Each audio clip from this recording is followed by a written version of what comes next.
तो आज के इस वीडियो में जो आपकी अंग्रेजी पढ़ने की समस्या है पूरी तरह से समाप्त होने वाली है, क्योंकि आज के इस वीडियो में हम जो है अंग्रेजी के यानी यू की जो मात्रा होती है, यू की मात्रा से संबंधित आज जो है हम 11 मात्राओं को स्पष्ट उच्चारण के और नियम के साथ पढ़ने वाले हैं, जिससे आपकी अंग्रेजी ना तो पढ़ने में केवल ना तो सिर्फ पढ़ने में बेहतर होगी बल्कि आपकी अंग्रेजी को लिखने में बेहतर होगी। क्योंकि जब आप अंग्रेजी को लिखते हो तो स्पेलिंग मिस्टेक बहुत ज़्यादा करते हो, चीज़ों को जब पढ़ते हो तो बहुत ज़्यादा उच्चारण में मिस्टेक करते हो, प्रोनाउंसिएशन में मिस्टेक करते हो। तो आज के बाद ये सब नहीं होगा।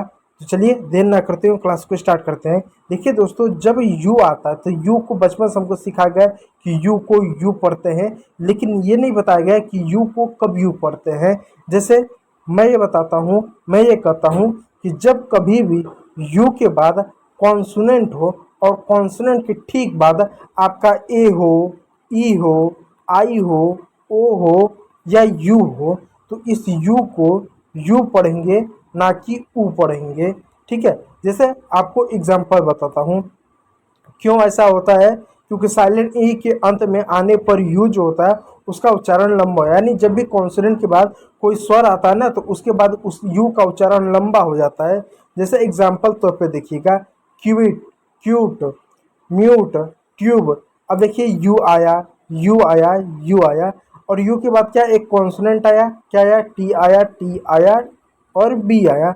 उसके बाद आपको ई आया, ई आया और ई आया। ठीक, तो ई आया, ई क्या, ई आपका वाउल्स है यानी स्वर है, इसलिए यहाँ पर यू का उच्चारण हुआ। और हमेशा से मैं आपको ये बात बताता चले आ रहा हूँ कि जब भी कभी भी किसी भी शब्द में ई अंत में होता है तो ई का उच्चारण नहीं करते हैं। चलिए दूसरा नियम, ई को अ के रूप में भी पढ़ते हैं, यानी जब कभी भी यू अकेला हो, यानी यू हो उसके बाद कॉन्सोनेंट हो और उसके बाद कुछ ना हो, कोई स्वर ना हो, तो यहाँ पर इस यू को अ के रूप में पढ़ते हैं। जैसे आप एग्जाम्पल देखिएगा, क्यों पढ़ते हैं, क्योंकि इस स्थिति में यू को शॉर्ट वॉल्स की तरह पढ़ा जाता है। क्योंकि जब एक ही स्वर है, दो स्वर नहीं है, शब्द छोटा है, तो अ के मात्रा के रूप में छोटा उच्चारण किया जाता है, छोटा स्वर बोला जाता है। जैसे सन, जैसे बस, जैसे कप, जैसे लक, जैसे जंप। अब देखिए इसका एग्जाम्पल, ये है सन। ठीक, अब मैंने क्या कहा है, जब यू जो होता है, जब किसी छोटे शब्द में किसी शब्द के बीच में और उस यू के बाद एक कॉन्सोनेंट और कॉन्सोनेंट के बाद कोई भी आपका स्वर ना हो, यानी ए ई आई ओ यू ना हो, तो इसको अ पढ़ते हैं। तो अब देखिए सन है तो एस का क्या हुआ, स हो गया। यू का क्या हुआ, अ हुआ। तो स में या क ख कोई भी अच्छा होता है उसमें अ होता है। जैसे स बोलोगे तो स में अ आता है, कैसे, स, स, स। इसको लंबा बोलो तो अ आ रहा है। अब म बोलो, म, तो म में अ आ रहा है। क बोलो, क, तो अ आ रहा है, तो यू का इसमें अ हो जा रहा है। फिर एन का न हो गया तो सन हो गया। ठीक उसी प्रकार बस है, बस का देख लो, बी यू एस है, तो बी का ब हो गया, इसमें अ, यू को अ पढ़ते इसमें अ आ जा रहा है, ब अ आ रहा है, और एस का स, तो बस हो गया। ठीक है, इसमें इसमें इस वाले में, इसमें और उन सब में अंतर है। इसमें अंत में ये नहीं है या कोई स्वर नहीं है, इस बात को याद रखिएगा। तीसरा नियम क्या है, यू को यू भी पढ़ते हैं, यू को यू भी पढ़ते हैं, यू भी पढ़ते हैं। कब पढ़ते हैं, जब यू शब्द की शुरुआत में हो और उसके बाद वाल्स हो, यानी यू को यू भी पढ़ते हैं जब यू किसी शब्द के शुरुआत में हो और उसके बाद एक स्वर हो, चाहे ए हो, चाहे ई हो, चाहे आई हो, चाहे ओ हो, चाहे यू हो, उसको यू पढ़ते हैं। जैसे क्यों पढ़ते हैं इसको जानना है, क्यों होता है, क्योंकि यू खुद एक स्वर की तरह व्यवहार करता और यू जैसा ध्वनि देता है एक स्वर की तरह। जैसे unicorn, uniform, university, unit, utility, utility, utility, utility, utility. अब देखिए यहाँ पर भी यू है, सब जगह यू ही यू है, और यू के बाद आपको एक स्वर देखने को मिल रहा है, उसके बाद ही एक स्वर दिखे, कौन आई आपको देखने को मिल रहा है, तो डबल स्वर होगा इसलिए यहाँ पे यू हो जा रहा है, इसलिए uniform, unicorn, uniform, university, utility आदि शब्द बन रहे हैं। अगला, यू को ओ या अ पढ़ते हैं, जैसे कब होता है, जब यू के बाद आर आता है, जब यू के बाद आर आता है तो इसको चर के रूप में भी पढ़ते हैं, इस बात को याद रखिएगा। और इसको योर के रूप में भी पढ़ते हैं, जब यू के बाद आर है तो योर के रूप में पढ़ेंगे।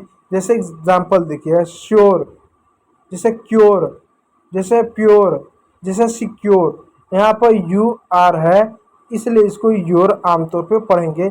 अब इसको हम सुअर क्यों पढ़ रहे हैं, यहाँ पर श्योर क्यों नहीं पढ़े, क्योंकि ये जो सुअर शब्द है ये जो अंग्रेजी का ब्रिटिश का शब्द है, यानी कुछ अंग्रेजी अमेरिका की होती है तो कुछ अंग्रेजी के शब्द ब्रिटेन के होते हैं, तो ब्रिटेन की अंग्रेजी में इसको हम सुअर पढ़ते हैं, इस बात को याद रखिएगा। तो जब भी अंग्रेजी में हमको यू आर हो तो इसको योर पढ़ेंगे, ठीक, इस बात को। अब इसी का मिलता जुलता एक और देखिए, यहाँ पर ब्रिटिश अंग्रेजी में जब कभी यू आर ई आए, ब्रिटिश अंग्रेजी में जब कभी यू आर ई आए तो उसको भी योर पढ़ते हैं। तो उसके लिए यू आर ई आ चाहे क्या आना चाहिए, जैसे यू आर ई आना चाहिए। तो इसमें देखिए यू आ रहा है तो ड्यूरिंग हो गया, ये नहीं है। यहाँ देखिए मैच्योर हो गया, मैच्योर हो गया, मैच्योर हो गया, मैच्योर हो गया, ट्योर हो गया, फिर इंश्योर हो गया, तो यू आर ई आया है, ठीक है। यू आर आया है या यू आर ई आना चाहिए, और ई हमेशा साइलेंट होता है, इस बात को याद रखिएगा। यू का मौन होना, देखिए कुछ ऐसी जगह होता है जहाँ पर यू मौन होता है, यू को नहीं पढ़ते। जब कभी भी यू जो होता है जी के साथ आए, यू जब कभी भी आपका क्यू के साथ आए तो वहाँ पर यू मौन होता है। जैसे कुछ एग्जांपल बताता हूँ, ये यू मौन होता है क्योंकि ये फ्रेंच शब्द या लैटिन शब्दों से आया हुआ है, इसलिए वहाँ पर यू के साथ जब जी आता है, यू के साथ जब क्यू आता है तो वहाँ पर यू मौन होता है। जैसे गेस, जैसे गाइड, जैसे गिटार, जैसे गार्ड, जैसे गेस्ट। अब इन शब्दों में देखिए यू आया जी के साथ, यू आया जी के साथ, यू आया जी के साथ, यू आया जी के साथ, यू आया जी के साथ, इसलिए सब में यू क्या रहा, साइलेंट रहा। कैसे साइलेंट रहा, जैसे देखिए यहाँ पर एक शब्द है गार्ड या गेस्ट ले लेते हैं, G U E S T, guest है। तो अब जब गेस्ट है तो गेस्ट में आप देखिए जी का क्या हुआ, ग हो गया। और नियम क्या कहता है कि जब भी जी यू के साथ है तो यू साइलेंट होगा, तो काट दिए इसको। ई है, ई का एक ही मात्रा हो गया। एस है, एस के साथ आधा सौ लग गया, और टी का ट हो गया। गेस्ट हो गया, रेस्ट हो गया। अब रेस्ट में अब तो आज जी तो नहीं आया, लेकिन ये आपको सवाल होगा ना कि ऐसा क्यों आधा ही हुआ, ये जो एस का जो स हुआ आधा स क्यों हुआ, पूरा स होना चाहिए। इसका भी पैटर्न है, जब किसी शब्द के अंत में अधिकतर शब्द में के अंत में जो एस टी होते हैं तो वहाँ पर आधा स ही होता है, जैसे स्टेट, गेस्ट, रेस्ट, इस तरह के शब्द में, इस बात को याद रखिएगा। देख सकते हो वहाँ पे यू साइलेंट रहा है, फिर गार्ड में भी यू साइलेंट रहा है, ठीक है। ये दोबारा रिपीट हो गया, उसी चीज़ को मैं हटा दे रहा हूँ। सातवां नियम, जब कभी अंग्रेजी में क्यू यू आए तो उसको कब पढ़ते हैं। जैसे जब अंग्रेजी में क्यू के बाद यू आता तो वो क्वन बनकर ध्वनि निकलता है, तो वो क्व बनकर ध्वनि निकालता है। जैसे क्योंकि ये क्यू बिना क्यू अभी ऐसा क्यों आता है, देखिए कभी भी क्यू यू के बिना नहीं आएगा, यानी जब भी अंग्रेजी में कोई भी शब्द आएगा और वहाँ पर क्यू रहेगा तो क्यू के साथ यू हमेशा आता है, यानी क्यू कभी अकेला रहेगा ही नहीं, क्यू हमेशा यू के साथ ही आता है, इस बात को याद रखिएगा। जैसे क्वीन, जैसे क्विक, जैसे क्वेश्चन, जैसे क्वाट, क्वाट, जैसे कोट, तो यहाँ पर क्यू के साथ ही हुआ, तो इसका क्या कब हुआ, क्योंकि क्यू हमेशा यू के साथ आता है, इस बात को याद रखिएगा। अब यू का उच्चारण ऊ को देखते हैं कि जब यू के आसपास कॉन्सोनेंट हो लेकिन साइलेंट ई ना हो, जब कभी यू के आसपास का कॉन्सोनेंट हो लेकिन साइलेंट ई ना हो तो ऐसे समय ऊ का उच्चारण करेंगे। जैसे पुट, जैसे फुल, जैसे पुश, जैसे पुल, जैसे बुल। यहाँ पर क्या ई नहीं है या एक ही स्वर है, कॉन्सोनेंट का कोई दूसरा स्वर या ई नहीं है, इसलिए यहाँ पर ऊ का उच्चारण होगा, इस बात को याद रखिएगा। चलिए अगला नियम, यू के साथ अगर कभी भी यू आर आए तो उसको यूज यू के रूप में बोलेंगे। ठीक है, इसको चर के रूप में भी आप बोल सकते हैं। जब कभी यू आर आए तो उसको आप चर के रूप में बोल सकते हो। ये नहीं, जब कभी भी यू टी यू आर आए, जब कभी भी यू के साथ टी यू आर आए, जब कभी भी टी यू आर आए तो इसको आप चर पढ़ोगे। जैसे future, culture, structure, adventure, nature, T U R E आए तो इसको आप हमेशा चर पढ़ोगे। इस बात को याद रखिएगा। जब कभी भी यू के साथ T U I, D U I, T I O N, A L I तो इसको हमेशा चू या यू आप हमेशा पढ़ोगे। क्यों होता है? डी टी और डी के बाद यू एक विशेष ध्वनि जैसे चू और यू बनता है। जैसे एजुकेशन, डी के साथ यू आया। जैसे कॉन्स्टिट्यूशन, जैसे टी के साथ यू आया। जैसे सिचुएशन, जैसे टी के साथ यू आया। जैसे इंडिविजुअल, जैसे डी के साथ यू आया। जैसे ग्रेजुअल, जैसे डी के साथ यू आया। तो यहाँ पर आपने इसको यू चू इस तरह के शब्दों के रूप में आपने पढ़ा। जैसे एजुकेशन में आपने क्या पढ़ा? यहाँ पर जू पढ़ा, यहाँ पे यू पढ़ा, यहाँ पे चू पढ़ा, यहाँ पर जू पढ़ा और यहाँ पर भी जू पढ़ा, क्योंकि वो डी के साथ यू आया, कभी टी आया, कभी अन्य शब्द आए। अंतिम नियम देखिएगा, यू को यू भी पढ़ेंगे, ऊ भी पढ़ेंगे, ओ भी पढ़ेंगे।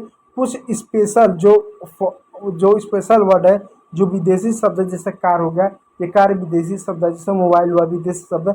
जो विदेशी शब्द है, जो फ्रेंच, लैटिन या अन्य किसी भाषा से आए हैं, तो वहाँ पर यू को यू पढ़ सकते हैं, ऊ पढ़ सकते हैं, ओ भी पढ़ सकते हैं। जैसे एग्जाम्पल देखिए, जैसे ब्यूरो, तो ब्यूरो विदेशी शब्द है।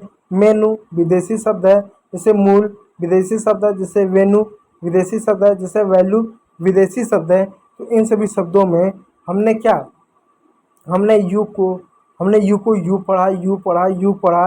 यहाँ पर हमने ओ पढ़ा, ब्यूरो हमने पढ़ा, यहाँ पर हमने यू पढ़ा।